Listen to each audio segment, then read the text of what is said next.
He drew our troop levels down to historic lows in Afghanistan for when Biden came into office because Donald Trump put America on a timetable to leave that country. If Biden wanted to, he could have come in and undone that. So just to be clear though, Destiny, you're blaming Donald Trump for a decision that was taken 8 months after he left office. That decision was taken under Donald Trump. The timetable was established under Donald Trump. He didn't have to stick to it. Joe Biden's a big boy. He's the president of the United States. I mean, Tommy, it seems to me that the desperate attempts... Is he a big boy, Piers? Is he a big boy? I'm not so sure. He has to use the kiddie stairs, but I just have to jump in here. All right, folks, this should be interesting. So Piers Morgan recently had Destiny on his show, and I'm sure most of you know who Destiny is, but if you don't, he's just a very big-time liberal YouTuber. He may actually be the biggest independent liberal YouTuber on this entire app. But one thing about Destiny, besides everything else, is that he is a very huge Biden supporter. Not in the sense that he is one of these disgruntled liberals who constantly complains about Biden. No, actually, as a matter of fact, Destiny had a debate with Cenk Uygur a while back, debating whether or not Biden was a good president, right? Because Cenk is one of those leftists who says, Biden's not progressive enough and Biden's not a good president. In fact, Cenk Uygur is, as we all know, running for president, even though he's not eligible to be president against Biden. And we always find that very funny. But no, Destiny jumps through a lot of mental hoops to actually say that he thinks Biden is a pretty good president. And without further ado, I just want to react to that part of this panel/interview here. Tomi Lahren is on the other side to debate it. And let's just see the hoops that Destiny goes through to justify why he actually is a big-time supporter of Biden and sees very little wrong with his presidency. Okay, let's get into this. Every time somebody attacks Biden on his senility, I feel like that is a stronger indictment of Trump's own failure as a president. I do agree that Biden definitely seems to have slowed down in his older age, but I mean, he passed so much more legislation than Trump. I think our foreign policy aims are better than they were under Trump. And I think the way that he manages the rhetoric and the overall attitude of the country is way more responsible than Trump as well. And he's not facing 90+ criminal indictments, so. Okay, first of all, just breaking down that claim. No, actually, every time people attack Biden's senility, it's not an indictment on Trump. In fact, in many cases, it has nothing to do with Trump. There are plenty of people on the left who acknowledge that Biden is senile. There's plenty of people in the middle who equally despise Trump, but don't think that Biden is mentally fit. Okay, it has nothing to do with Trump. Maybe Biden is just senile, right? Is that possible? But, you know, again, this is the act that he's going to go through, which is sort of deflect, sort of come up with bogus reasons. How dare anyone dislike Biden? Okay, let's get into the rest of this. That may well be true, but the reality is perception is often half the battle with an election campaign. The perception is that Donald Trump is a little bit younger, but has twice the energy, twice the dynamism, and all the stuff that's being thrown at him, far from defeating him, as is usually the case with politicians, has empowered him and made him stronger. What are the Democrats going to do about that come November? I think all Democrats can kind of hope for is that the perception of the economy continues to increase. Consumer sentiment is starting to climb again. I think that Trump is also stumbling into a few misspeaks on his own. I think there was that clip of him mixing up Nikki Haley and Pelosi. There was him talking about, I think it was the deserts of Vietnam. Both of these guys are definitely, I'd say, hitting their older age, their golden years. So I don't know if Trump is going to be free of any of the misspeaks that Biden has found himself stumbling into recently as well. Well, Tommy, let's just play a clip. This is of Trump doing his Biden impression the other day.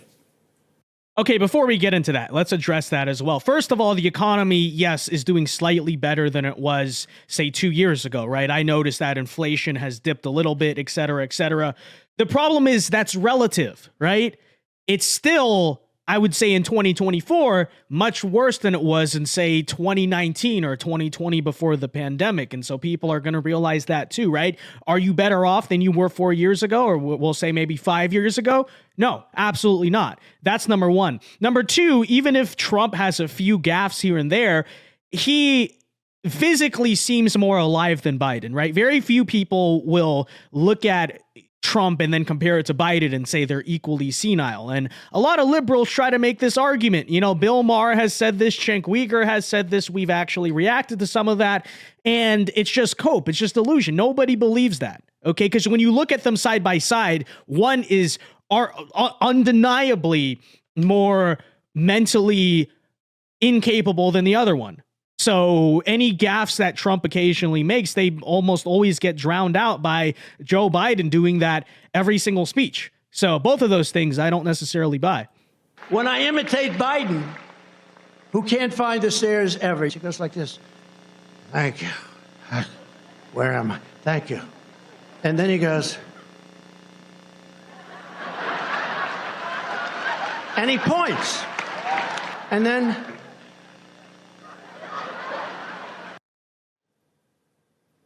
You see, Tommy, the interesting thing with me about Trump, I've known him a long time. I look at him, warts and all, good, bad, ugly. There's plenty of all of that with Trump. But his supporters love him. And one of the reasons I think that he's so popular with so many Americans is because he makes them laugh. And I watched that speech the other day. He was very funny. Not always, and some of it, as always with Trump, some of the hyperbolic rhetoric was a bit alarming. But actually, he was an entertainer, entertaining the crowd. That's why they like him. That's why they vote for him. And that's why he will always seem less senile than Biden, FYI. They like him because he has charisma. I like him because he has charisma. I also like him because when Donald Trump was my president, the economy was doing well. We ended endless wars. We started no new wars. There was relatively peace around the world with Donald Trump at the helm of the United States of America. People didn't like what he tweeted. People didn't like the way that he spoke. Maybe they didn't like the way that he dressed or the way that his hairstyle was or his fake tan. But none of that mattered because the United States was doing well. Our border was secure. The world was a better place with Donald Trump at the helm. And when Democrats talk about Joe Biden and they say, oh, you know, he's slipping a little bit, my goodness, we know that they are obviously gaslighting us because we can clearly see that Joe Biden is not just slipping. He was slipping in 2020. He has slipped all the way now that we're in 2024. And it's not just little misspeaks here and there. Everybody has misspeaks. They mix people up. For Joe Biden, you have a special counsel report that quite plainly says we can't go after this man for his classified documents because he's a well-meaning elderly man with a poor memory. That says it all right there. Maybe we can't indict him 96 times. We can't charge him with 96 things because he simply is not cognitively there enough to be able to withstand it. That's the leader of the United States. That's the best the Democrats can do for their party. I'm sorry. You guys better be shaking in your boots if that's what you're going to go with in November. I mean, Destiny, you know, I know your view of Trump, but it's hard to argue with all of what Tommy just said, isn't it? I mean, the Democrats seem to me to be sleepwalking in to a complete disaster if they're not careful. Biden does look, from here across the pond anyway, like someone who can barely string a sentence together or stay on his own 2 feet. How would anyone vote for someone given they have to do 4 years more from November as president of the United States, the toughest job in the world? And that's the thing is, if we really even put all bias aside about this, it does come down to perception. Okay, I've heard Bill Maher, for instance. I know I bring him up because we react to him all the time. So I remember the things that he said in past videos, right? Make the case that actually he thinks deep down Biden is not that mentally unwell, but he wears his age horribly. That's the argument that Bill has made. And I mean, I don't necessarily buy that, but maybe there's some truth to that, right? Maybe in the Situation Room, Biden is a little bit more awake than he is in public, but this is an election. Perception does matter. And you got to be delusional to pretend like it doesn't, or that the perception somehow says Trump and Biden are equally senile. Yeah, nobody believes that. Nobody is relatively in the middle would ever buy that argument. I mean, it depends on what you're pushing for. I mean, if you want to elect a comedian because he's got good charisma, then I agree that Trump definitely has better stage presence than Biden does. I think if you're a Democrat, you want to support Biden, you just have to try to stick in the realm of fact. Republicans inhabit a totally separate world right now. I just heard Tomi Lahren say that we're doing better on the foreign policy front because Trump was better for being in endless wars. I mean, he bombed Syria, he abandoned Kurdish allies, he kicked the can down the road in Afghanistan, he hid Yemen drone strikes from us. He was still part of the Saudi-led coalition to bomb Yemen. He didn't do anything about Russia's takeover of Crimea. I mean, like, the idea that Trump was better on any of these areas of foreign policy is ridiculous. The idea that he was Russia's takeover of Crimea happened under Obama. In fact, nothing in the regards of Russia annexing any new territory happened under Trump. What are we even talking about? And you're going to compare that to, I don't know, under Biden's presidency, what major, very big thing happened? Oh, yeah, Russia invaded Ukraine. Hey, that is just completely delusional. What is this guy even talking about? And then he says, we're not operating within the realm of fact. Okay, let's listen to what they have to say. was better domestically went into Crimea when he completely mishandled Obama, by the way. That was Obama's not my anointed my friend. One. That's great. But Trump still didn't do anything about it. Even if you think that Trump does have good ideas for the country, he is just. What is he supposed to do about it? What did Biden do about it? Failed as a leader. He's a failure of a businessman. He's a failure of a leader. He can't get people together to write legislation. Joe Biden, in all his senility, was somehow able to pass the same infrastructure bill that Donald Trump said for 4 years he was going to get done. He didn't. Donald Trump couldn't even repeal or replace Obamacare, which is what a lot of Republicans literally voted him to do. Like, the idea that Trump is a competent leader is anything more than just a comedian or a guy that does funny one-liners on Twitter is delusional. I mean, you can blame him for many things, but as Tommy said, you can't blame him for the takeover of Crimea because that was years before Trump came into power. No, I'm not blaming him for the takeover of Crimea. I'm saying that Trump has never made a good but difficult foreign policy decision. If you look at the Doha agreement that he made with the Taliban, he kicked the can down the road. He says that he would be strong on Ukraine. The only thing he cared about for Ukraine was trying to get information about Hunter Biden. What about what Joe Biden did in Afghanistan, which was the most shameful and disgraceful overnight fleeing of a country and throwing millions of Afghan women back to the Taliban walls. Now, you can blame Trump all you like for that, but the bottom line is it happened under Joe Biden on his watch. He was president. It was a catastrophic failure, that evacuation. So many allies and friends of the Americans were left in its wake. Many people died that day, and women in Afghanistan have gone back to the medieval dark ages. That's on Joe Biden, isn't it? No. Yes. If you read the special inspector general report for Afghanistan, the whole reason why that pullout happened on that timetable was because of the Doha agreements that Donald Trump signed. He drew our troop levels down to historic lows in Afghanistan. That's not true. Actually, Joe Biden delayed the pullback by a couple of months. Okay, and that's true. Yes, Trump wanted to get out of Afghanistan.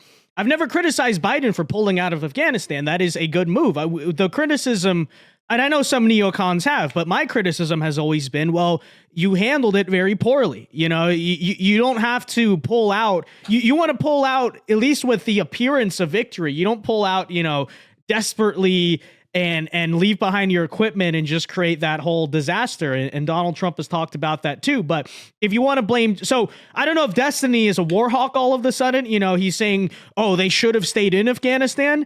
But Biden totally could have canceled the move to just pull out of Afghanistan altogether, okay?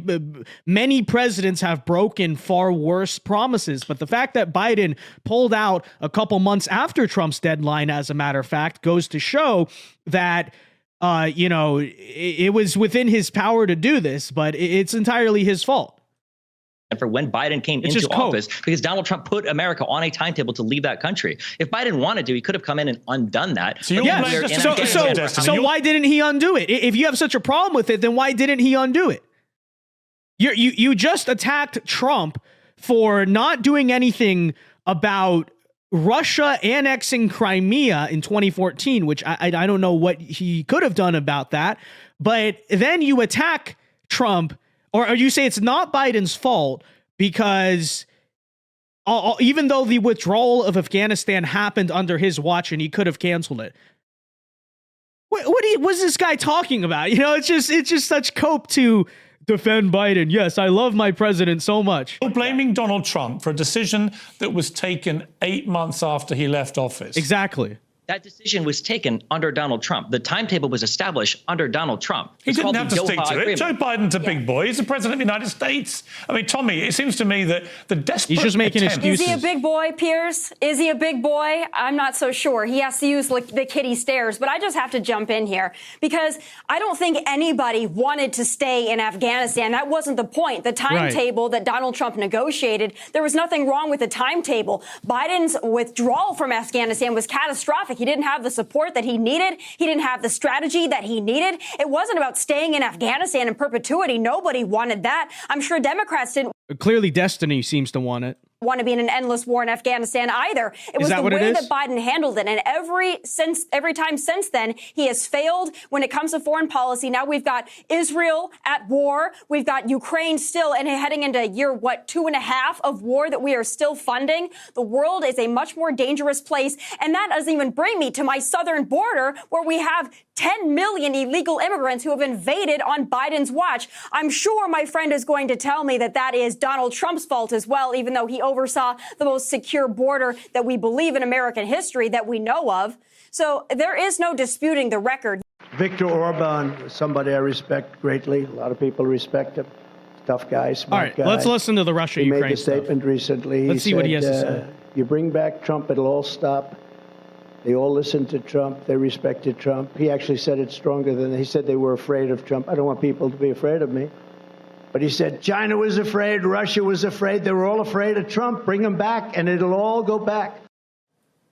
What do you think, Tess? I mean, there is an argument to say that Trump's erratic, unpredictable style on the global stage did make people think twice. I mean, not much of any serious gravity happened on his watch. He did not, as Tommy says, he didn't launch a new war anywhere. Is there some merit to the madness, if you like? No. People seem to want to give Trump credit for some things, like people not starting wars or people not engaging in certain types of, I guess, international armed conflict decisions. But the reality is that if you analyze any of the actual particular things that he did when it came to foreign policy, most of them were the precursors for the conflict that we are now blaming on Biden. For instance, I brought up before the round of Doha talks that happened between the Taliban and the United States. The Afghanistan government wasn't even included in those talks. If you look at what's happening right now in Israel and Palestine, the whole Abraham Accords, where Donald Trump was heralded as having peace in the Middle East. The whole reason that was done, in a way, was to avoid Israel annexing the West Bank and to undermine the Palestinians there that wanted to negotiate with Israel for peace. The whole Abraham Accords completely cut them out of the conversation. It's one of the reasons why Hamas felt so slighted. It's one of the reasons why Palestinians are engaging in more violent activity against Israel, is because nobody's ever been negotiating with them.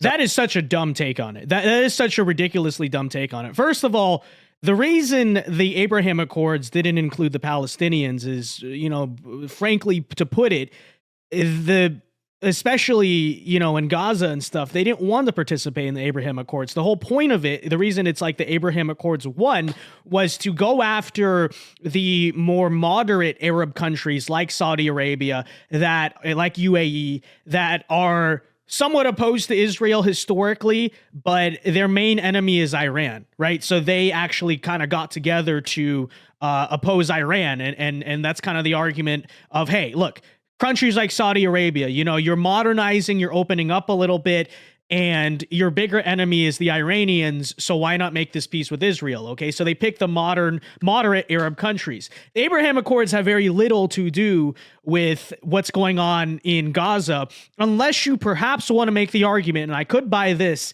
that they want to kind of cause this conflict, cause controversy in the Arab world to get the moderate Arab countries to pull out of the Abraham Accords, right, on behalf of Iran. So you kind of see that triangle there. I'm not going to get super duper into that, but frankly and simply put, it really does not make a whole lot of sense. Okay, it just doesn't make any sense. That has, honestly, on the flip side, okay, you could make the argument that Iran now has the money to, by proxy, fund groups like Hamas because, hey, guess what? Under Biden, let me just say they've made a lot more money, There's like this very superficial view that you can take where you can say, oh, Donald Trump was good for foreign policy because no new wars happened to start under this 4-year time period. But if you look at what he was actually setting up in any of the countries where the conflict is going on, all he was doing was setting the stage to kick the can down the road for future conflict to erupt, which it has. All right, Destiny, what would So again, let's actually break down now what he's saying then. Pulling out of Afghanistan was bad, and trying to resolve peace between Israel and moderate Arab countries that are not aligned with Iran, that's bad. Okay, so is Destiny just a war hawk? Is he just a neoliberal here now? I don't know. Okay, I don't watch Destiny or know much about his foreign policy positions, but that's what it sounds like to me. do you give Trump credit for? What domestically or internationally? Anything. Give him some credit for something. Let's see, if I had to give Trump credit for anything, I mean, our economy was strong under Trump. I do think sometimes that Democrats are too heavy-handed when it comes to things related to welfare or things related to taxation. I don't like the idea of demonizing success. I think that Republicans typically do a better job, or did do a better job, at things like patriotism or championing wealth or people that were making money. So I guess I would give Trump, general credit for things like that. I mean, I saved money on my taxes. And Tommy, just to return. Okay, you know what? Fair enough. Okay, we end on a somewhat positive note there. But yeah, let me know what you guys thought. There was Destiny trying to argue that actually Joe Biden was better at foreign policy than Donald Trump. I'm kind of flabbergasted by that, actually. That doesn't really make a whole lot of sense. With that said, folks, again, let me know your thoughts. Be sure to leave a like on this video. Subscribe to the channel if you are new. And until next time, Alpha Moves Only. God bless. Have a very great rest of your day, and peace.